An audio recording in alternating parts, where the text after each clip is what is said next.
ବାଲିଆପାଳ ଘାଟି ଆନ୍ଦୋଳନର ପୁରୋଧା ସାରଥୀ ତଥା ସେନାପତି। ବାଲିଆପାଳ ମାଟିମାର ସୁଯୋଗ୍ୟ ସନ୍ତାନ, ଏ ମାଟିର ବୀର ସୁପୁରୁଷ, ସମସ୍ତଙ୍କର ପ୍ରାଣପ୍ରିୟ ନେତୃତ୍ୱ ସ୍ୱର୍ଗତ ଗଦାଧର ଗିରିଙ୍କର 34ତମ ସ୍ୱର୍ଗବାସ ଦିବସ ପରିପ୍ରେକ୍ଷୀରେ ମୁଁ ସର୍ବପ୍ରଥମେ ମୋ ହୃଦୟର ଗଭୀରତମ ସ୍ଥାନରୁ ଭକ୍ତିପୂତ ଅଶ୍ରୁଳ ଶ୍ରଦ୍ଧାଞ୍ଜଳି ଅର୍ପଣ କରୁଅଛି।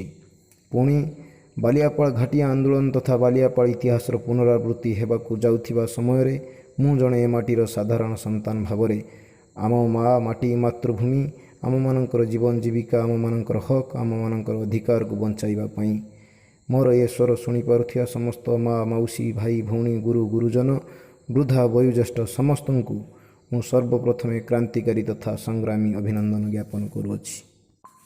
ବନ୍ଧୁଗଣ, ଯେଉଁ ସମସ୍ୟା ଦେଇ ଆମମାନଙ୍କର ଜୀବନ ପ୍ରକ୍ରିୟା ବର୍ତ୍ତମାନ ପ୍ରବାହିତ ହେଉଛି ସେ ବିଷୟରେ ବୋଧେ ମୋତେ ଅବଗତ କରାଇବା କିଛି ଆବଶ୍ୟକ ନାହିଁ। ତଥାପି କିଛି କହିବା ପୂର୍ବରୁ ଟିକିଏ ଖାଲି କହିବି, 2008 ମସିହା ଠାରୁ ସରକାର ବିକାଶ ନାମରେ ବିନାଶର ଧ୍ୱଜା ଉଡ଼େଇ ସମଗ୍ର ଦକ୍ଷିଣ ବାଲିଆପାଳକୁ କଳା ଅନ୍ଧକାରର କାଳ କୋଠରୀ ଭିତରକୁ ଠେଲି ଦେବାର ଏକ ଅଭିନବ ଯୋଜନାକୁ ସଫଳ କରିବା ପାଇଁ ନିଜର ଅଦମ୍ୟ ପ୍ରୟାସ ଜାରି କରି ଚାଲିଛନ୍ତି। ଆମ୍ଭମାନଙ୍କର ପ୍ରିୟ ଭାଜନ ହୋଇ ଆମ ହାତରୁ ସ୍ୱର ଛଡ଼େଇ ନେଇ ଆମମାନଙ୍କର ପ୍ରତିନିଧି ସାଜି ହିତ କରିବା ଛଳରେ ସମ୍ପୂର୍ଣ୍ଣ ଭାବରେ ଆମମାନଙ୍କୁ ନିହତ କରିବାକୁ ଷଡ଼ଯନ୍ତ୍ର କରି ଚାଲିଛନ୍ତି। ନିଜର ବ୍ୟକ୍ତିଗତ ସ୍ୱାର୍ଥ, ସୁଖ, ସ୍ୱାଚ୍ଛନ୍ଦ୍ୟ ପାଇଁ, ନିଜର ତଥା ସମ୍ପର୍କୀୟ ପୁଞ୍ଜୀଭୂତ ପୁଞ୍ଜିବାଦୀମାନଙ୍କର ମୁନାଫା ପାଇଁ ଚାପୁଲୁସି କରି, ଚାମଚାଗିରି କରି ଆମମାନଙ୍କୁ ତଳିତଳାନ୍ତ କରିଦେବାକୁ ଭସ୍ମାସୁର ବେଶ ଧାରଣ କରିଛନ୍ତି। ବନ୍ଧୁଗଣ, ବିକାଶ ନାମରେ ଏକ ଅଭିନବ ଛଳନା କରି ଚୌମୁଖଠାରେ ଏକ ସର୍ବଗ୍ରାସୀ ସର୍ବଗିଳା ରାକ୍ଷସ ସଦୃଶ ବନ୍ଦର ଏବଂ ସେ ବନ୍ଦରର ପୁଅ ପ୍ରଚଣ୍ଡ ପ୍ରଦୂଷଣକାରୀ ହଳଦିଆ ପେଟ୍ରୋକେମିକାଲ୍ସ ନାମରେ 2ଟି ପ୍ରକଳ୍ପ କରି ଏ ଅଞ୍ଚଳରେ 10,000ରୁ ଉର୍ଦ୍ଧ୍ୱ ମତ୍ସ୍ୟଜୀବୀ ମାନଙ୍କର ଜୀବନ ଜୀବିକାରୁ ଛଟେଇ କରି 60,000ରୁ ଉର୍ଦ୍ଧ୍ୱ ଅଧିବାସୀମାନଙ୍କୁ ଉଦ୍ବାସ୍ତୁ କରି ଦାଣ୍ଡର ଭିକାରୀ କରିବାର ପ୍ରୟାସରେ ବର୍ତ୍ତମାନ ଉଭୟ କେନ୍ଦ୍ର ଓ ରାଜ୍ୟ ସରକାର। ସେଇଥିପାଇଁ ଚୌମୁଖ ସମେତ ଡଗରା, ବେତଗଡ଼ିଆ, ଅଳାଢିଆ, ନୂଆଗାଁ, ଜମ୍ଭିରାଇକୁ ନେଇ 6ଟି ପଞ୍ଚାୟତରେ ପ୍ରାୟତଃ ସମସ୍ତ ଅଞ୍ଚଳକୁ ସରକାର ଅଧିକାର କରିବା ପାଇଁ ନୋଟିସ୍ ଦେଇ ସାରିଛନ୍ତି। ଆଉ ଟିକିଏ କହିବି ଯେ ସର୍ବପ୍ରଥମେ ଏଭଳି 2ଟି ପ୍ରକଳ୍ପ ପାଇଁ ସରକାର 2500 ଏକର ଜାଗା ନେବେ ବୋଲି ଘୋଷଣା କରିଥିଲେ। ପରବର୍ତ୍ତୀ ମୁହୂର୍ତ୍ତରେ ପୁଣି 3500 ଏକର ଜାଗାକୁ ଆଜି ପର୍ଯ୍ୟନ୍ତ ନୋଟିସ୍ ଦେଇ ସାରିଲେଣି। ପୁଣି ବିଶେଷଜ୍ଞଙ୍କ ସୂତ୍ରରୁ ଯାହା ଆମେ ଜାଣିଛୁ ଯେ ଏଭଳି ପ୍ରକଳ୍ପ ପାଇଁ irrigation canal, ship berth control room, aeronautic complex ଭଳି ନାନାବିଧ ପ୍ରକଳ୍ପର ଆବଶ୍ୟକତା ବିଧେୟ। ଏବଂ ବିଶେଷ ସୂତ୍ରରୁ ମଧ୍ୟ ଆମେ ଜାଣିବାକୁ ପାଉଛୁ ଆମମାନଙ୍କର ଭାତହାଣ୍ଡି ଷୋଳଶା ପାଣ୍ଠରେ ଟାଟା କମ୍ପାନୀ ନିଜର ବ୍ୟକ୍ତିଗତ ପୁଞ୍ଜିରେ ଏକ ଘରୋଇ ଏରୋନଟିକ୍ କମ୍ପ୍ଲେକ୍ସ କରିବାର ଯୋଜନା ରଖିଛି, ଯଦ୍ୱାରା ଖାଲି ବାଲିଆପାଳର ନୁହଁ ସାରା ବାଲେଶ୍ୱରର ଭାତହାଣ୍ଡି ଉଜୁଡ଼ି ଯିବାକୁ ବସିଛି। ସତର୍କ ସୂଚନା, ସାଧୁ ସାବଧାନ, ଏବେଠାରୁ ବୁଝିଯାଆନ୍ତୁ କିଛି ମୁଷ୍ଟିମେୟ ସ୍ୱାର୍ଥବାଦୀ ରାଜନେତାମାନଙ୍କର ଷଡ଼ଯନ୍ତ୍ରର ଶିକାର ହେବାକୁ ଯାଉଛନ୍ତି ଆପଣମାନେ। ଭଲ ଭାବେ ଚିନ୍ତା କରନ୍ତୁ, ନହେଲେ ପେଟକୁ ଦାନା ଆଉ ଦେହକୁ କନା ପାଇଁ ଆପଣମାନେ ଯାଯାବର ତଥାକଥିତ କୁଆଖାଇ ଶିଆଳଖାଇ ଭଳିଆ ନିଜର ପରିଚୟକୁ ନଷ୍ଟ କରି ଖୋଲା ଆକାଶ ତଳେ ନିଜର ଭାଗ୍ୟକୁ ଆଦରି ପଡ଼ିଥିବେ, ନା ଆପଣମାନଙ୍କ ପାଖରେ କେହି ରାଜନେତା ଥିବେ ନା ଥିବ ରାଜନୀତି। ଏଇଟା ଆପଣଙ୍କ ପାଇଁ ଘଡ଼ିସନ୍ଧି ମୁହୂର୍ତ୍ତ, ଆପଣଙ୍କ ପାଇଁ ପରୀକ୍ଷାର ବେଳ। ସମ୍ପୂର୍ଣ୍ଣ ଦମ୍ଭ, ଏକତା, ସାହସିକତା ଏବଂ ଧୈର୍ଯ୍ୟର ସହିତ ପରିସ୍ଥିତିର ଗାମ୍ଭୀର୍ଯ୍ୟକୁ ବୁଝନ୍ତୁ ଏବଂ ତଦନୁଯାୟୀ ନିଷ୍ପତ୍ତି ନିଅନ୍ତୁ। ନାନା ପ୍ରକାର ଛଦ୍ମବେଶୀ ରଙ୍ଗ ବଦଳୁଥିବା ଏଣ୍ଡୁଅ ଦେଖିବାକୁ ପାଇବେ ଆଜ୍ଞା। ଦେଖନ୍ତୁ, ହେଲେ ଦେଖିକି ବିମୋହିତ ହୋଇଯାଆନ୍ତୁ ନାହିଁ, କାରଣ ଏ ମାଟି ଚାଲିଗଲେ ଆପଣ ସର୍ବସ୍ୱାନ୍ତ ହୋଇଯାଇପାରନ୍ତି, କିନ୍ତୁ ସେମାନେ ତୁମ ପାଇଁ କାନ୍ଦିବେନି। ବହୁ ସଂଖ୍ୟକ ମିର୍ଜାଫର, ମୀର କାସିମ ଏବଂ ଜୟଚନ୍ଦ୍ର ଆପଣମାନଙ୍କ ସମସ୍ୟା ମଧ୍ୟରେ ପଶି ଛଳନାର ବିଷମଞ୍ଜି ବୁଣି ଆପଣମାନଙ୍କ ଏକତାକୁ ଭାଙ୍ଗି ଆପଣମାନଙ୍କର ଆନ୍ଦୋଳନର ପଥରୋଧ କରିବାର ଷଡ଼ଯନ୍ତ୍ର କରୁଛନ୍ତି। ଆଜ୍ଞା, ମୁଁ ରାଜନେତା ନୁହେଁ କି ରାଜନୀତି କରୁନି ଏବଂ କାହାକୁ ନିନ୍ଦା କରିବାକୁ କହୁନି, ବାସ୍ ସମସ୍ତଙ୍କୁ ସଚେତନ କରିବାକୁ ପ୍ରୟାସ କରୁଛି।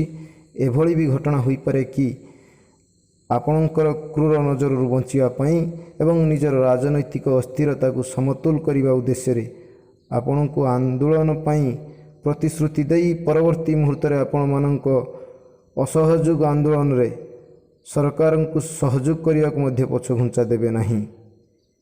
ଜଗୁଆଳି ଶିବିରର ମୁଖ୍ୟ ଦ୍ୱାରପାଳ ତଥା ପ୍ରଭାରୀମାନେ ବି ପ୍ରଶାସନ ପାଇଁ ତାଲା ଖୋଲି ପାରନ୍ତି ଏବଂ ସରକାରୀ ଅଧିକାରୀଙ୍କ ପ୍ରବେଶ ପରେ ସମୀକ୍ଷା କରି ଦମ୍ଭର ସହିତ କହିପାରନ୍ତି ଯେ ଆଜି ସରକାରୀ ଅଧିକାରୀ ପ୍ରବେଶ କରିଗଲା, କେହି ତ କିଛି କରିପାରିଲେନି। ସେହିଭଳି ମିଥ୍ୟାବାଦୀ ବହୁରୂପୀମାନଙ୍କ ପ୍ରତି ସାବଧାନ ଥିବେ, ନଚେତ୍ ସେମାନଙ୍କର ବିଶ୍ୱାସଘାତକତା ଏବଂ ଅନ୍ତର୍ଘାତୀ କୂଟଚକ୍ରରେ ଶିକାର ହୋଇ ଆପଣମାନେ ସର୍ବସ୍ୱ ହରାଇ ପାରନ୍ତି। ମୋର ପ୍ରିୟ ଭାଇ ଭଉଣୀ, ମା ମାଉସୀ, ସାଧୁ ସୁଧୀଜନେ, ଏତିକି ବିନମ୍ର ଅନୁରୋଧ। ଉଭୟ କେନ୍ଦ୍ର ଓ ରାଜ୍ୟ ସରକାରଙ୍କ ନିଷ୍ପତ୍ତି ବିରୁଦ୍ଧରେ ଆମର ଏ ସ୍ୱର। ଆମମାନଙ୍କର ହକ୍ ଓ ଅଧିକାରର ଲଢ଼େଇ, ଆମମାନଙ୍କର ଜୀବନ ଜୀବିକାର ସୁରକ୍ଷା ପାଇଁ ଲଢ଼େଇ, ଆମମାନଙ୍କର ମା ମାଟି ମାତୃଭୂମିକୁ ରକ୍ଷା କରିବାର ଲଢ଼େଇ। ସେଥିପାଇଁ ସମସ୍ତେ ନିଜର ବ୍ୟକ୍ତିଗତ ଦଳ ସୁଖ ସ୍ୱାର୍ଥକୁ ଛାଡ଼ି ପାଟିର ପୁଅ ନୁହେଁ ମାଟିର ପୁଅ ଭାବି ସମ୍ପୂର୍ଣ୍ଣ ଅହିଂସା ପନ୍ଥାରେ ନିଜର ଲଢ଼େଇ ଜାରି ରଖନ୍ତୁ। ଲଢ଼ିଥିଲୁ 1960 ଦଶକରେ ଆମଚୁଆ ନଈଖୋଳା ବିରୁଦ୍ଧରେ, ସରକାରଙ୍କ ବିରୁଦ୍ଧରେ ଜିତିଥିଲୁ। ଲଢ଼ିଥିଲୁ 1980 ଦଶକରେ କ୍ଷେପଣାସ୍ତ୍ର ଘାଟି ବିରୁଦ୍ଧରେ, ଜିତିଥିଲୁ ମଧ୍ୟ। ତାହା ଥିଲା ସ୍ୱାଧୀନତା ପରବର୍ତ୍ତୀ ଭାରତ ଇତିହାସର ସର୍ବବୃହତ୍ ଜନ ଆନ୍ଦୋଳନ। ଗଣତନ୍ତ୍ର ସରକାର ଯେତେବେଳେ ଜନତା ଜନାର୍ଦ୍ଦନଙ୍କ ବିରୁଦ୍ଧରେ ଯାଇ ଭୁଲ ନିଷ୍ପତ୍ତି ନେଇ ନିଜର ଦେବାଳିଆମିର ପରିଚୟ ଦିଅନ୍ତି, ଠିକ୍ ସେତିକିବେଳେ ଜନ ଆନ୍ଦୋଳନ ମାଧ୍ୟମରେ ଜନତା ସରକାରଙ୍କୁ ସୂଚାଇ ଦିଅନ୍ତି ଯେ ହୁସିଆର ସରକାର, ଏ ଦେଶ ଆମର, ଏ ସମ୍ବିଧାନ ଆମର ଏବଂ ଏ ଶାସନ ବ୍ୟବସ୍ଥା ଆମର। ୟାକୁ ନିଜର ପୈତୃକ ସମ୍ପତ୍ତି ଭାବି ମନମୁଖୀ ଶାସନ କରିବା ନିଜର ମୂର୍ଖାମି ପଣିଆର ପରିଚୟ ଛଡ଼ା ଆଉ କିଛି ନୁହେଁ। ତେଣୁ ଆସନ୍ତୁ ଲଢ଼େଇ କରିବା, ମନ ସହ ମନ ମିଶି, ହାତକୁ ହାତ ମିଶି, ସ୍ୱରକୁ ସ୍ୱର ମିଶି ବାହାଦୁର ସରକାରଙ୍କର ଏଭଳି ଜନମାରଣ ନିଷ୍ପତ୍ତିକୁ ବିରୋଧ କରି ଆମ ମାତୃଭୂମିକୁ ପୁନଃ ସ୍ୱାଧୀନତା ଦେବା ଏବଂ ଧାନ, ପାନ, ମିନ, କାଜୁ, ଗୁଆ ଭଳି ନାନାବିଧ ଶସ୍ୟ ସମ୍ପଦର ଭରପୁର ଏକ ବିରଳ ଉର୍ବର ବହୁଫସଲି ଅଞ୍ଚଳକୁ ମୁନାଫାଖୋର କମ୍ପାନୀମାନଙ୍କଠାରୁ ବଞ୍ଚାଇବା, ବିରଳ ଜୈବ ବିବିଧତାର ଅନୁପମ ବେଳାଭୂମି, ଏସିଆର ସର୍ବବୃହତ୍ ସର୍ବୋତ୍କୃଷ୍ଟ ପୃଷ୍ଠଭୂମି, ଅଲିଭି ରିଡଲେ କଇଁଛର ଅଣ୍ଡା ଦେବା ସ୍ଥଳୀ ଏବଂ କ୍ୟାନ୍ସର ଓ ଏଡ୍ସ ଭଳି ମହାମାରୀର ମହୌଷଧି, ବିରଳ ନୀଳ ଓ ନାଲି କଙ୍କଡ଼ା ଭଳି ପ୍ରାଣୀମାନଙ୍କର ସୁରକ୍ଷା ଦାବିରେ ଲଢ଼ିବା। ହଁ, ଗୋଟିଏ କଥା, ବିରଳ ନାଲି ଓ ନୀଳ କଙ୍କଡ଼ାକୁ ସୁରକ୍ଷା ଦାବିରେ ଆମର ଏ ଲଢ଼େଇ ସମୟରେ ହୁଏତ କିଛି ଛଦ୍ମବେଶୀ ବହୁରୂପୀ କଙ୍କଡ଼ା ଆପଣଙ୍କୁ ପଛଆଡ଼ୁ ଟାଣି ଧରି ପାରନ୍ତି। ହେଲେ ଆପଣମାନେ ସେଥିପାଇଁ ଧ୍ୟାନ ନ ଦେଇ ଆଗକୁ ଚାଲନ୍ତୁ। ଏ ଅଭିଯାନ, ଏ ଆନ୍ଦୋଳନ ସଫଳ ହେଉ, ଏ ମାଟିର ସୁରକ୍ଷା ହେଉ। ଏ ମାଟି ଥାଉ, ଆମେ ବି ଥିବୁ ଏବଂ ଲକ୍ଷ୍ୟ କରି ଦେଖିବେ ଆପଣଙ୍କୁ ଟାଣି ରଖିଥିବା ସେହି ବହୁରୂପୀ କଙ୍କଡ଼ା ମାନେ ବି ଥିବେ, ହେଲେ ତାଙ୍କ ଦାଢ଼ ନଥିବ। ସରକାରଙ୍କ ତଥାକଥିତ ବିକାଶ ବିଷୟରେ ଥରେ ଭାବନ୍ତୁ ଯେ ସେଇଟା ବାସ୍ତବରେ କାହାର ବିକାଶ? ଆମମାନଙ୍କର ନା ସରକାରଙ୍କୁ ନିର୍ବାଚନୀ ପ୍ରଚାର ପାଇଁ ଅର୍ଥ ଯୋଗାଉଥିବା କିଛି ପୁଞ୍ଜୀଭୂତ କମ୍ପାନୀମାନଙ୍କର ବିକାଶ? ପ୍ରଶ୍ନ କର, ଆମେ କ'ଣ ସତରେ ବିକାଶରେ ନାହୁଁ? ଆଉ କ'ଣଟା ବିକାଶ ଆମର ଦରକାର? ପ୍ରଶ୍ନ କର, ଏ ମାଟି ଆମ ମା, ଏଇଠି ବଢ଼ିଛୁ, କେତେ ସ୍ୱପ୍ନ ଏଇଠି ଗଢ଼ିଛୁ ଏବଂ ପଣ କର, ଏଇଠି ଜନ୍ମିଛୁ, ଏନ୍ତୁଡ଼ି ନିଆଁ ଏଇଠି ପାଇଛୁ, ଜୁଇ ବି ଏଇଠି ଜଳିବ। ଶେଷ ରକ୍ତ ବିନ୍ଦୁ ଥିବା ଯାଏ ଲଢ଼ିବୁ। ଅହିଂସାକୁ ଆମୋଘ ଅସ୍ତ୍ର କରି ଗାନ୍ଧୀ ଅହିଂସା ମାଧ୍ୟମରେ ବ୍ରିଟିଶକୁ ହଟେଇ ଦେଇଥିଲେ।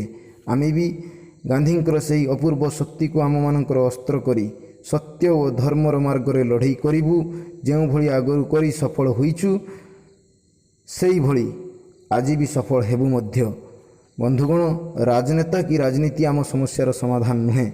କୌଣସି ରାଜନୈତିକ ପ୍ରୋତ୍ସାହନରେ ନ ଯାଇ ଆମ ଏ ହକ୍ ଓ ଅଧିକାର ପାଇଁ ଲଢ଼େଇରେ ନିଜକୁ ସ୍ୱେଚ୍ଛାକୃତ ଭାବେ ସାମିଲ କରି ଏ ମାଟି ମାଆକୁ ଗୋଟିଏ ବିଷାକ୍ତ ବଳୟ ମଧ୍ୟରୁ ରକ୍ଷା କରିବା ଏବଂ ଆମମାନଙ୍କର ଜୀବନ ଜୀବିକାକୁ ସୁରକ୍ଷା ଦେବା।